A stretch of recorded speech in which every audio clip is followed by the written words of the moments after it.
자, 우리 두 사람도 앞으로 오세요. 저와 함께 눈을 마주치고 예를 드릴 수 있도록. 사연 전선 옆으로 가시고.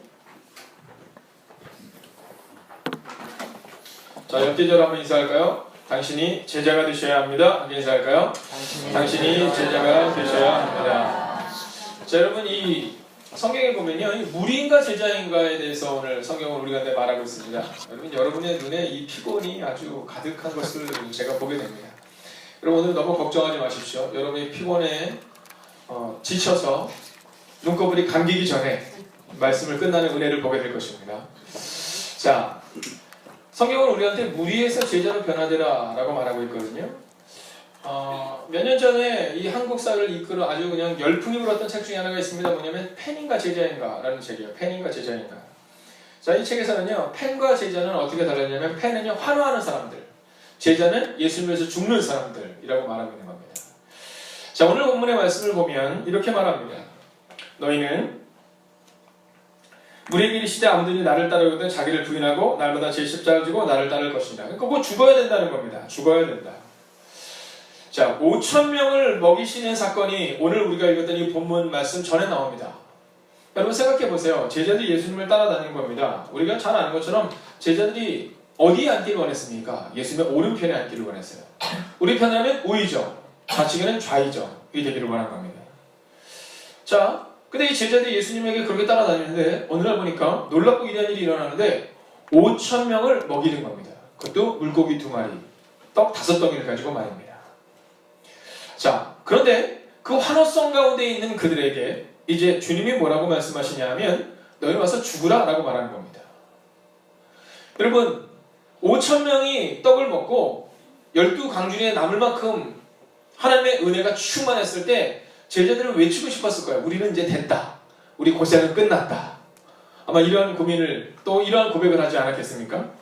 근데 주님이 그들에게 고민을 하나 던져줍니다. 그게 뭐냐 하면 너희는 제자가 되라 라는 건데, 제자가 되기 위해서 필요한 것은 자기를 부인하고 자기 십자가를 지고 나를 따르라 라고 말하고 있는 겁니다. 그리고 우리가 흔히 하는 말 중에 이런 말이 있잖아요. 말은 쉽지, 말은 쉽지. 자, 여러분, 지금 우리에게 요구되는 것이 뭐냐면 바로 이 결단입니다.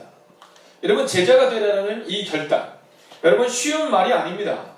여러분, 말이 쉽지 제자가 된다는 것은요, 여러분 우리의 포기를 말하고 있는 겁니다. 아멘. 옆에 사람 이렇게 인사할까요? 포기하는 자가 되셔야 합니다. 포기하는 자가 되셔야 합니다.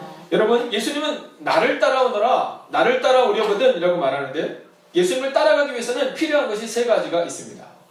벌써 시작한 지 3분밖에 되지 않았는데 눈꺼풀이 감기는 분이 계셔서 이걸 어떻게 해야 되나라는 마음에 들긴 하는데요. 첫째는요, 자기를 부인해야 한다는 겁니다. 자기 부인. 여러분, 자기 부인이 무엇일까요? 자기를 버려야 한다는 겁니다. 자기를 버려야 한다. 여러분, 요즘에 이 크리스찬의 유형에 대해서 얘기할 때 이 꽃꽂이 크리스찬이 있다고 합니다. 꽃꽂이 크리스찬. 혹시 예전에 했던 개그 콘서트에 나오는 허경환이라고 기억나세요? 500원 이렇게 얘기하는 이 연예인이 있었습니다. 이 꽃꽂이 크리스찬은 뭐냐면요, 주님의 고난과 희생과 제자로서의 삶에 관심이 없습니다. 그리고 주님이 주실 복만 바라보는 거지 같은 그런 마음을 가지고 있는 사람이라는 겁니다.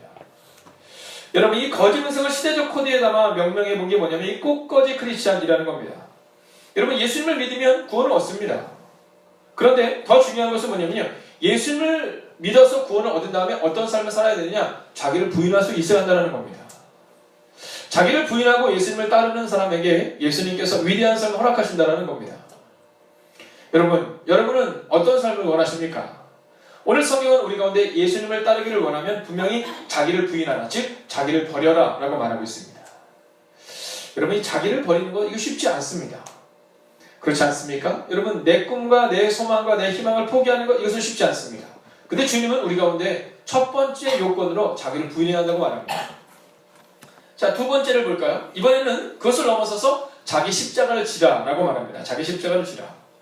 자, 예수님이 이 말씀을 하실 때 우리가 그 말씀에 순종해야 되는 이유는요, 예수님은 본을 보여주셨다는 겁니다. 아멘. 여러분, 예수님이 그렇게 살지 않으면서 그렇게 살아라라고 말한 것이 아니라 예수님이 먼저 본을 보여주셨다는 겁니다. 그리고 나서 우리에게 십자가를 지라라고 말씀하시는 거죠. 여러분, 교회에서 가장 힘든 갈등이 뭡니까? 여러분, 그것은요, 관계의 갈등입니다. 또 희생의 갈등입니다.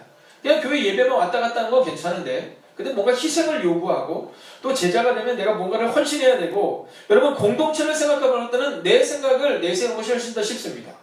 근데 주님은 자기의 십자가를 지라 라고 말합니다. 여러분 마가복음이 오늘 기록된 이 성경을 보면요. 이 마가복음, 누가복음, 마태복음이 기록되는 이 성경 가운데는요.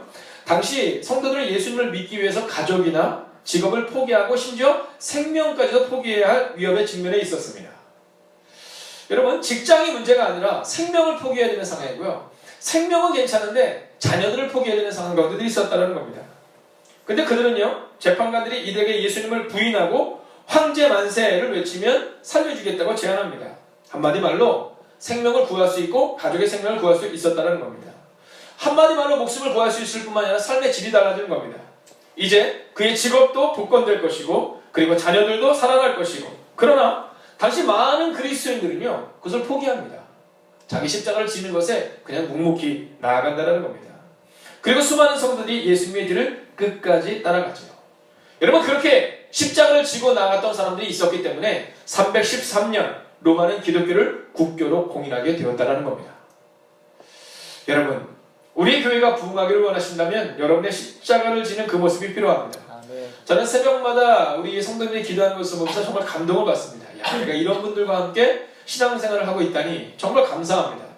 또 오늘 이 수예배 가운데 나오신 여러분을 보면서 제 마음이 정말 너무나도 감사한 마음을 가지고 있습니다. 그러나 여기에서 주님은 한 가지를 더 요청하시는데 그것은 자기 십자가를 져야 한다는 겁니다. 그리고 여러분 죄송하지만 오늘 여러분의 이 예배의 태도는 바로 예수님의 십자가를 지는 것이라는 거죠. 옆에 저랑 이렇게 인사할까요? 당신의 십자가를 인해 교회는 성장할 것입니다. 함께 인사하겠습니다. 여러분 한 번 더 인사하겠습니다. 당신의 십자가는 교회를 세울 것입니다. 지금 우리 감리교회에서 말하는 사경회가 있습니다. 사경회. 오늘 이제 사경회를 제가 강의를 하고 왔는데요. 많은 분들이 오셨더라고요. 근데 그 중에서 유독 빛나는 분이 한 분 계시더라고요. 네, 1년급의 강선희 권사님. 네. 그래서 강선희 권사님을 커피를 딱 사가지고 가려고 하는데 커피를 사서 가려고 하는데 마음에 걸리는 분이 있는 거예요. 뭐냐면 그 앞에 이 후배 전도사님들 목사님이 그 추운 데서 막 일하고 있거든요. 그래서 어떻게 할까 하다가 가다가 이제 커피를 샀습니다. 스타벅스에서 내려서 커피를 사고 이제 쭉 가는 겁니다. 큰 걸 4개를 샀습니다. 그리고 이제 그 전도사님들을 다 나눠드리고 그리고 권사님께 딱 가져가려고 했는데 생각해보니까 또 어떤 마음이 드냐면 그 다른 성도님들이 있는데 강선희 권사님은 좀 뿌듯할 수 있겠죠. 아 우리 목사님이 주셨어 이럴 수 있는데 혹시라도 다른 목사님들에게 누가 될 것 같아서 이제 그걸 종이컵에다 따랐습니다. 종이컵에다 따르고 제가 이제 강선희 권사님께서 권사님 이거 맛있는 커피예요. 이렇게 얘기했습니다. 이거 맛있는 커피예요. 네, 스타벅스라는 얘기를 꼭 하고 싶었지만 사람들이 너무 많아서 아주 작게 스타벅스 이랬는데 들었는지 안 들었는지는 잘 모르겠습니다. 자 그리고 제가 오는데 제 마음 가운데 어떤 마음이 드냐면 딱 등 뒤를 돌아서서 오는데 권사님이 그날 그 앞에 계신 분한테 이렇게 얘기했습니다. 우리 목사님이요. 여러분 제가 뭐라고 우리 목사님 근데 그때 제가 밑에 가서 강의를 하는데 강의하기 전에 제가 2교시 끝나고 제가 3교시 강의였는데 우리 목사님의 이 한마디가 그 한마디가 참 뭐라고 제 마음 가운데 그렇지 내가 한 거는 그게 목사지. 그리고 기쁨과 즐거움이 있었지만 또 한 가지는 뭐냐면 나는 성도님들을 향해 어떤 십자가를 져야 할까 그리고 정말 내가 주님의 교회를 위해서 어떤 십자가를 져야 할까 라는 마음을 다시 한번 가지게 되었다는 겁니다. 여러분 오늘 여러분이 이곳에 계신 건 저는 너무나도 기쁩니다. 그러나 제가 가졌던 그 마음처럼 여러분도 이제 주님의 교회를 위해 어떤 십자가를 져야 할지를 다시 한번 고민하시고 그리고 그 십자가를 지셔서 주님의 교회를 세우는 은혜가 여러분과 교회 가운데 나타나기를 주의 이름으로 축원하겠습니다. 여러분 내년에는요 우리가 더 많이 갈 수 있으면 좋겠습니다. 왜냐하면 제가 가서 보니까 약 한 160명 이상의 분들이 이렇게 오셨더라고요. 그래서 제가 생각했어요. 내년에는 우리 교회 성도님들이 최소한 10분의 1은 우리 교회에서 해야겠다. 네, 10분의 1은 우리 교회에서 해야겠다. 네, 10분의 1이니까 몇 명이에요? 16명이에요. 네, 여러분들이 다 가시면 충분히 16명입니다. 근데요 정말 은혜가 되는 순간이 너무 많더라고요.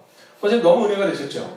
네, 권사님의 목사님의 훌륭한 자리인데 훌륭한 분이 너무 많으시죠? 여러분 훌륭한 분이 너무 많습니다. 또 생각해보세요. 제가 여기서 강의를 다 끝나고 나왔는데 총무님이 그러시면 목사님 어떤 교회 성도님이 그랬대요. 목사님이 어디 교회 목사님이냐고 그 교회를 옮기고 싶다고. 네. 그래서 제가 두 가지를 낀 하나는요, 그 목사님을 이렇게 가르친 거예요. 그죠? 그 목사님 훌륭한 목사님인데 저한테 그렇게 얘기했던 건 뭐냐면요, 아주 넓은 마음을 가지고 있으니까 그렇게 칭찬하듯이 얘기를 한 거고, 그래서 제가 뭐라 했냐면 이렇게 얘기했습니다. 저희 교회 성도님도 아마 다른 교회로 가고 싶은 마음이 생길 겁니다. 여러분 생각해보세요. 자, 생각해보세요. 1년 내내 연구한 말씀을요, 3시간에 쏟아 붓는 겁니다. 그러니까 얼마나 좋은 말씀이겠어요. 그죠? 너무 좋았죠. 여러분, 저도 여러분과 1년 내내 성경 통독을 하지 않았습니까? 작년에? 그거를 3시간에 농축해서 하니까, 그러니까 그 성도님들은 저를 우리 교회에서 어떻게 하는지 모르니까 너무 좋다고 얘기한 건데, 모든 성도들이 다 그러신 거예요. 너무 좋다고. 우리 지방 목사님들 최고라고. 여러분, 내년에는 꼭 같이 갑시다. 네. 그래서 우리가 함께 정말 그 은혜를 경험할 수 있으면 좋겠습니다. 여러분, 그런데 제가 더 감사했던 것은 뭐냐면요, 그곳에 갔는데 이제 한 개척교회 목사님이 그런 말씀 하신 거예요. 목사님, 저희 교회도 이제 새벽기도합니다. 제가 5교회가 같이 하지 않습니까? 새벽기도 하는데 이분이 감기가 심하게 걸렸어요. 목소리가 안 나오더라고요. 근데도 불구하고 거기서 성도님들 섬기는 겁니다. 그 목사님의 교회는 한 명도 없어요. 그런데 그분은 그냥 그 교회인데 있어서가 아니라 은평 동지방을 위해서 섬기는데, 야, 진짜 은혜가 되더라고요. 저야 따뜻한 데서 강의하니까 괜찮은데 그분은 바깥에 있었거든요. 여러분, 자기 십자가를 지는 거, 뭐 어떤 사람은 강의하니까 더 훌륭하고 어떤 사람은 그 앞에서 청소하고 이러니까 더 훌륭하다, 그렇지 않습니다. 여러분, 주님의 교회에서 여러분이 자기 십자가를 지는 것은요, 한 가지를 정하면 되는데, 이제 이번 주에 1인 1사역을 정하지 않습니까? 여러분, 마음으로 정하셔야 합니다. 내가 어떤 사역을 해야 할까? 여러분, 반주도 하셔야 되고요, 드럼도 치셔야 되고요, 기타도 치셔야 되고, 청소도 하셔야 되고, 식당 봉사도 하셔야 되고, 기도도 하셔야 되고, 그리고 또한 안내도 하셔야 되고, 할 일이 너무너무 많습니다. 여러분, 특별히 부탁드립니다. 자기의 십자가를 지시기를 주의 이름으로 부탁드리겠습니다. 아멘. 마지막 3번째는 뭐냐면요, 제 십자가를 지고 나를 따르라 라고 말합니다. 즉 예수님을 쫓으라 라는 것입니다. 예수님을 쫓으라. 여러분, 오늘 예수님께서 3가지를 말씀하시잖아요. 자기를 부인하고 십자가를 지고 나를 따르라. 제일 중요한 말씀은요, 예수님을 따라가면 됩니다. 아멘. 여러분, 방향이 분명하잖아요. 그러면 가다가 좀 넘어져도 괜찮습니다. 여러분, 방향만 분명하면요, 좀 돌아가도 괜찮습니다. 여러분, 예수님을 따라가는 삶을 선택하셔야 합니다. 아멘. 여러분, 1978년 11월 18일에 남미 가이아나 밀림에서 914명의 독약을 마시고 자살하는 집단 자살의 사건이 있었습니다. 자, 그들이 모두 인민사원이라는 사교의 짐 존스라는 사이비 교주를 따르는 추종자였는데요. 이 교주가 어디에서 있었냐면 미국 인디아나주에 있었던 사람이에요. 근데 이 사람이 이 남미로 이주하면서 모두가 다 따라갔습니다. 근데 거기서 어떤 일이 발생되냐면요, 자그마치 914명의 이 추종자들이 이 사이비 교주가 자살을 하니까 같이 극약을 먹고 914명이 한꺼번에 목숨을 잃는 사건이 발생됐습니다.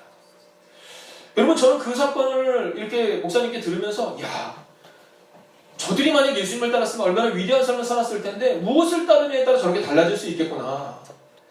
여러분, 제가 오늘 새벽에 우리 이피른 성도님을 만났습니다. 이피른 성도님을 어제부터 이제 뵈려고 했는데 이제 끝나고 나서 못 뵈가지고 가슴이가 졸리대죠.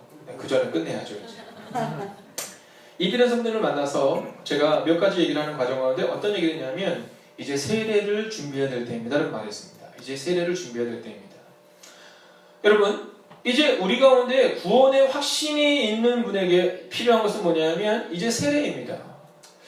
제가 김태수 성도님을 보면서 무슨 마음이 드냐면, 김태수 성도님은 성품이 참 좋으세요. 그런데 그거보다 더 제가 볼 때는 이 김태수 성도님의 미래가 기대되는 것은 뭐냐면요, 김태수 성도님이 분명히 한 가지를 알고 있는데 성품이 좋은 것과 구원은 다르다는 것을 알고 계시더라고요. 여러분, 때가 되면 구원을 얻으니까 때가 되면 세례를 준다가 아니라 우리 가운데 인격적으로 부딪히는 울림이 있어야 돼요. 여러분, 어떤 교회는 때가 되면 그냥 줘요. 한 3주 나오면 이제 세례를 무조건 주는 교회도 있고요, 어떤 교회는 3개월 또는 3년이 걸리는 교회도 있습니다. 여러분, 어느 것이 옳다 그르다는 아니지만 성경에 보면 언제 세례를 줘야 되냐면 구원의 확신이 있는 자에게 세례를 줘야 하는 장면이 나옵니다. 여러분, 오늘 여러분의 삶 가운데 예수님을 진정으로 따르는 삶을 통해서 아직 구원받지 못한 자들이 예수님을 따르는 삶을 변화되는 것을 여러분의 눈으로 목도하는 내가 임하게 될 줄로 믿습니다. 네. 여러분, 마태복음의 끝자는 뭐라고 말하면 너희는 가서 모든 민족으로 무엇을 삼아? 제자를 삼아. 여러분, 제자가 제자를 삼을 수 있는 거예요. 내가 제자가 아닌데 누가 제자를 삼을 수 있습니까? 내가 분명하지 않은데 어떻게 분명한 제자를 삼을 수 있겠느냐라는 겁니다. 자, 오늘 말씀을 마치려 하는데요. 오늘 여기서 아주 중요한 것이 한 가지가 있습니다. 자, 보면 또 무리에게 이르시되, 자, 무리는요 3인칭 복수예요. 복수. 그런데 아무든지 나를 따르거든 자기를 부인하고 날마다 제 십자가를 지고 나를 따를 것이라고 나오는 이 부분에서는요 단수로 바뀌어요. 자, 이것을 더 분명하게 말하면 뭐냐면 처음에는 무리가 우리라는 이 복수였다는 거예요. 우리 전체였다는 거예요. 그런데 제자는요 단수 한 사람 한 사람으로 바뀌게 된다는 겁니다. 아멘. 여러분, 구원은요 십자가를 지는 것은요 예수님을 따르는 것은요 가족이 같이 가는 것이 아니라 여러분 한 사람 한 사람이 결단할 수 있어야 한다는 겁니다. 아멘. 즉 1대1의 관계로 바뀌어야 된다는 것이죠. 여러분, 여러분들 때문에 여러분의 자녀가 제자가 되는 것이 아니라 예수님을 따르겠다는 결단, 십자가를 지겠다는 결단, 자기를 부인하는 결단, 그 결단이 있을 때 진정한 제자가 세워질 수 있다는 겁니다. 아멘. 사랑하신 여러분, 제자가 되십시오. 아멘. 그리고 제자를 만드십시오. 아멘. 그래서 우리 마음 가운데 기적을 보는 사람이 아니라 기적을 경험하는 사람이 되십시오. 오늘 새벽기도 때 우리가 함께 나눴던 것처럼 기적을 보는 사람과 기적을 경험하는 사람으로 나눠집니다. 여러분, 오늘 이 베드로는요 자기를 부인하고 자기 십자가를 지고 날마다 주님을 따르면서 끝없이 많은 기적을 경험했어요. 즉 기적이 상식이 되는 상황 가운데 있었다는 거예요. 아멘. 여러분, 2016년 여러분의 삶 가운데 기적이 상식이 되는 은혜가 임하게 될 줄로 믿습니다. 아멘. 여러분, 그것을 위해서 우리가 함께 오늘 기도하기를 원하는데요.